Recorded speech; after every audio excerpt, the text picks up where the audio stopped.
ঢাকার আগারগাঁওয়ে অবস্থিত immigration and passport অধিদপ্তরের প্রধান কার্যালয় থেকে ৩ দালালকে হাতে নাতে আটক করেছেন শিক্ষার্থীরা।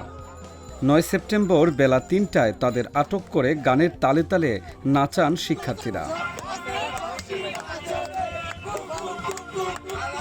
আটকের পর সেনাবাহিনীর টহল টিম ঘটনাস্থলে পৌঁছালে সেনা সদস্যরা আটককৃত দালালদের পুলিশের কাছে হস্তান্তর করেন। টোটাল ৩ জন পাইছি, একজনের স্বীকারোক্তিমূলক কথা দিয়ে ছেড়ে দিছি, ওরা ধরার হয়ে আছে, আর বাকি যেই ২ জন ওদেরকে নিয়ে যেতেছি।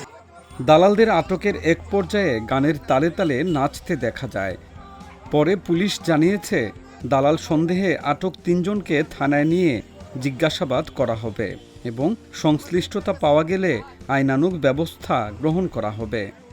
দালাল সন্দেহ আমরা জিজ্ঞাসাবাদের জন্য নিয়ে যাচ্ছি। জিজ্ঞাসাবাদ করে যদি তার প্রমাণ পাওয়া যায় তার বিরুদ্ধে আইন।